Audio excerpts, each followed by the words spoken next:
zonificación en Costanera, en Costa Salguero.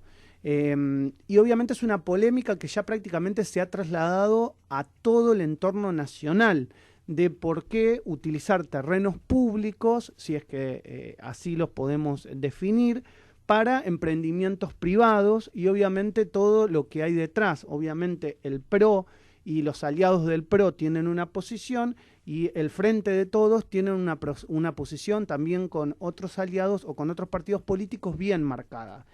Vamos a charlar con el legislador de la ciudad de Buenos Aires, Manuel Socias, que además es politólogo, con lo cual nos puede explicar bien si hay algún trasfondo de visiones ideológicas completamente antagónicas en la ciudad de Buenos Aires. Ha presentado 32 proyectos como legislador de la ciudad y bueno, en la mañana de hoy va a charlar con nosotros. Hola Manuel, buen día. Maximiliano Lecky te saluda. ¿Cómo te va? ¿Cómo te va, Maximiliano? Buen día. Gracias por atendernos en la mañana de hoy. Bueno, no sé si escuchaste un poco la introducción, el primer tema que queríamos charlar con vos es qué está pasando en Costanera Norte y las visiones antagónicas que hay en la legislatura respecto al destino de ese predio. Bueno, sí, te escuchaba y la verdad que comparto un poco la lectura que haces, que efectivamente lo que hay en el fondo es dos miradas antagónicas sobre lo que hay que hacer en la ciudad. En el caso particular de Costa Salguero y Punta Carrasco, que es lo que se está discutiendo en estos días, básicamente tiene dos dimensiones la diferencia. Lo primero que tiene que ver con la privatización de lo público, ¿no? En líneas generales, algo que ha ocurrido muy habitualmente durante los 13 años de macrismo. Venta de tierras públicas para emprendimientos inmobiliarios privados. Esa es una dimensión del problema. Y el otro problema es la dimensión, diría, ambiental. La idea de que nosotros consideramos que la ciudad necesita más espacios verdes, más contacto con la naturaleza, en este caso particular, más contacto con el río, y el PRO, el oficialismo, considera que ahí hay que hacer un desarrollo urbano de edificios, de construcciones, de concesiones, etcétera. Entonces están las dos diferencias superpuestas. El primero es la privatización de lo público y después el tema medioambiental, que para mí y para nosotros es fundamental también, ¿no? Obviamente que ustedes, los legisladores del Frente de Todos, han hecho mucho por poner este tema en la escena nacional, porque realmente aquellos que seguimos los temas de la ciudad lo sabíamos y veníamos viendo que esto iba a ser una confrontación directa respecto a dos visiones, porque digamos el Frente de Todos hace muchos años, junto con otros legisladores, que viene discutiendo el tema de tierras en la ciudad de Buenos Aires, pero han pasado los gobiernos del PRO, ha pasado Macri, ha pasado Larreta, han pasado dos periodos de Larreta, y digamos ustedes no habían logrado como instalar esto a nivel nacional. Hoy esto parece que sí, que se instala y que es una discusión que llega para quedarse. Sí, yo creo que la diferencia fundamentalmente respecto a otros años es primero la existencia del Frente de Todos como un frente plural, diverso, que incorpora mucha juventud. Fíjate que en nuestro bloque, yo me excluyo porque soy una generación un poco más grande, más intermedia, nuestro bloque tiene un grupo importante de legisladoras y legisladoras muy jóvenes que vienen desarrollando una militancia alrededor de la cuestión ambiental, que sirvió mucho para darle visibilidad a algo que, como decimos, que venía ocurriendo hace tiempo. Así que la primero que me parece importante es señalar esto, que en nuestra fuerza política se produjo una renovación que también permitió una renovación de la agenda para darle más visibilidad a las características de la gestión del PRO de la ciudad, que durante los últimos años es muy efectista porque ellos comunican, te lo pongo en términos bien concretos, ellos comunican renders muy eficientemente para mostrar el tipo de ciudad a la que aspiran. Y nosotros muchas veces carecemos de herramientas como para contrarrestar eso que muestran ellos. Creo que con esto de Costa Salguero logramos a través de la militancia de compañeros y compañeras de nuestro bloque, que son jóvenes y que tienen capacidad también para penetrar en un público que quizás nosotros no teníamos capacidad de penetrar, ahora el tema tomó una visibilidad que quizás en otras circunstancias no tenían. ¿Sienten el apoyo del gobierno nacional en este aspecto y en este punto? Nosotros tenemos, por supuesto, una relación con nuestro bloque de diputados nacionales, con nuestro senador nacional, con los ministros que son de la Ciudad de Buenos Aires. Todos esos temas son discutidos alrededor de toda la fuerza, en sus diferentes expresiones. Así que sí, nos sentimos acompañados y si te fijas, hay mucho también de ministros y ministras de nuestro gobierno que son porteños y porteñas que se expresaron sobre el tema Costa Salguero. Estamos en un momento de consolidación del frente político y eso se expresa también en estos cruces de apoyo entre lo nacional, lo local y demás.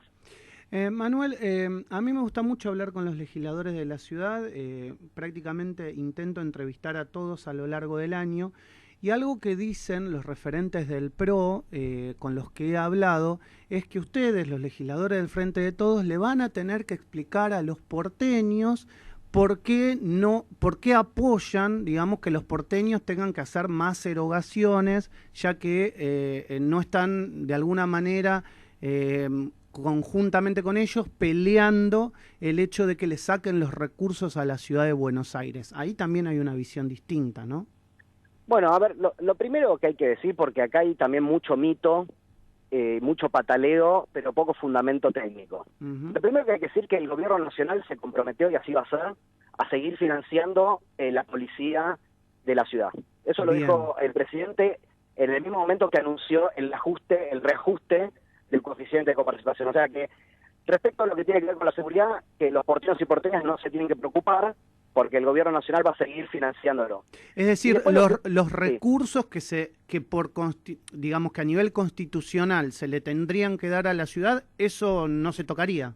No, se le va a seguir dando y aparte de eso lo que anunció Alberto el mismo día que anunció que se iba a producir un ajuste sobre el coeficiente de coparticipación. Bien. Y es un ajuste que corresponde porque el gobierno de Macri le dio más de lo que correspondía al gobierno de Larreta. Simplemente está haciendo un ajuste equilibrado de una cosa que había sido injusta. Pero no está en riesgo ni el financiamiento de la seguridad ni el financiamiento del resto del gobierno de la ciudad, que es una ciudad rica aparte, ¿no? ¿Y por qué el gobierno de Macri le había otorgado más de lo que le correspondía por coparticipación, es decir, cuando se le traslada a la policía? ¿Qué explicación técnica daba Macri en esa época? Ninguna. La verdad que ninguna, porque además de la modificación de la coparticipación, Macri le transfirió decenas y decenas de inmuebles públicos para que la ciudad pueda vender, le transfirió vía recursos el financiamiento del Paso del Bajo, de los viaductos de San Martín, los viaductos del Mitre. Es decir, que hubo una política destinada a fortalecer su distrito, que ellos entienden que es su bastión principal, a través de recursos nacionales. Es decir, vamos a ponerlo en términos concretos. Los chaqueños, los formoseños, los correntinos, los cordobeses, nos financiaron a nosotros, los porteños, cosas que no deberían haber financiado. Entonces, eso hay que corregirlo, porque nosotros, además de porteños, somos argentinos. ¿No? Me parece que eso es una dimensión que no puede omitirse. Muchos legisladores justamente me dicen, y bueno, ahora las obras se terminaron. Entonces yo me pregunto desde el objetivo y corriendo menos, o sea, un poco digamos, de la discusión política, pero si la ciudad entonces estaba bien administrada, se hacían con recursos que no eran de la ciudad, que eran de todos los argentinos. Si la ciudad está bien administrada y uno que vive en la ciudad paga los impuestos para que la ciudad tenga obras, entonces eso no es suficiente, digamos, los porteños para tener obras deberíamos pagar más, o la ciudad estaba mal administrada y estaba endeudada. Mirá, la ciudad es una ciudad rica, y es más, te voy a ser más preciso. El gobierno de la ciudad es un gobierno rico, y administra una ciudad muy pobre y muy desigual en algunas zonas. Pero el gobierno de la ciudad tiene recursos propios de sobra. Okay. El presupuesto per cápita de la ciudad es por lejos el más abultado de todo el país y está entre los principales de toda la región. Así que no hay problemas de recursos en la ciudad, es un problema de prioridades. Nosotros consideramos que ahora, por ejemplo, que el gobierno de Larreta presentó su presupuesto, que produce un ajuste tremendo sobre obras de infraestructura, no es un presupuesto lógico, porque la ciudad sigue conservando una capacidad de recaudación enorme. Así que se podría administrar diferente sin resignar obras de infraestructura, sin resignar la inversión en educación, en salud, en vivienda, etcétera. ¿Y cuáles son y te tengo que preguntar, cuáles son las prioridades que en ese nuevo presupuesto está poniendo el foco el gobierno de la ciudad? Bueno, el gobierno de la ciudad recortó todas las obras de infraestructura. Aumenta la inversión en seguridad, que ellos consideran que eso no se puede ajustar, pero al mismo tiempo te digo que la ciudad gasta en seguridad 3 veces más de lo que gasta la ciudad de Nueva York, por ejemplo, en seguridad. Conserva la inversión en educación, en salud, pero hace un ajuste muy fuerte en obras de infraestructura. por supuesto con la excusa de la quita de la coparticipación, eso que le da un relato, que es más relato que cierto, pero bueno, esas son las características del nuevo presupuesto. Bien. Otro tema que te quiero preguntar es finalmente esto cómo va a quedar respecto a Costa Salguero. Hay una segunda votación y una audiencia pública que tiene que suceder, ¿no? Donde los vecinos pueden expresarse, pero no es vinculante. Nosotros estamos hoy en el medio de la audiencia pública, que entre paréntesis es la audiencia pública más grande de la historia. Hay anotados 7.000 personas que ya están hablando, va a durar como 20 y pico de días la audiencia, y terminada la audiencia, que no es vinculante, como bien dijiste, el oficialismo de la ciudad tiene que proponer la segunda lectura, que es la segunda votación del proyecto. Nosotros confiamos que el gobierno de la ciudad reflexione y ni siquiera intente sancionar en la segunda lectura, y que proponga un nuevo destino para los terrenos de Costa Salguero y Punta Carrasco. La idea sería parques públicos abiertos al 100%. Nosotros estamos proponiendo un parque público, un ecoparque, ¿no? Para mejorar también la cantidad de espacios verdes que necesita la ciudad, público, abierto, democrático, sin emprendimientos inmobiliarios privados. Que además sería una gran extensión de Palermo, ¿no? También. Sería el parque costero más grande de América Latina, sería una gran noticia para los porteños y porteñas. Hace unos días hablaba con Ofelia Fernández, que ella también me decía, ¿por qué no un gran anfiteatro a cielo abierto, donde puedan desarrollarse actividades culturales, donde pueda de alguna manera, la ciudad de Buenos Aires tener su espacio de expresión en lugares que hoy no lo tiene, ¿no? Bueno, Rosario, Montevideo, Paraná, nosotros no estamos proponiendo nada que no se haga. Está en el manual de las buenas prácticas urbanas de todo el mundo. Ahí podría, como decía Ofelia, un anfiteatro, pero se podría hacer un polideportivo. Bueno, se podrían hacer tantas cosas que da bronca, la verdad, que el gobierno lo haya esté tan cerrado en un proyecto que es, en definitiva, la privatización del acceso al río. Yo no estoy en contra de los negocios inmobiliarios, pero no en tierras públicas.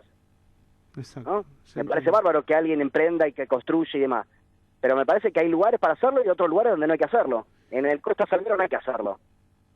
Sé que estamos ajustados con los tiempos, pero no quiero brindarle la información a muchos de los hinchas de San Lorenzo que están muy contentos con la votación que hizo la legislatura porteña para la rezonificación definitiva y para poder llevar su estadio a Boedo.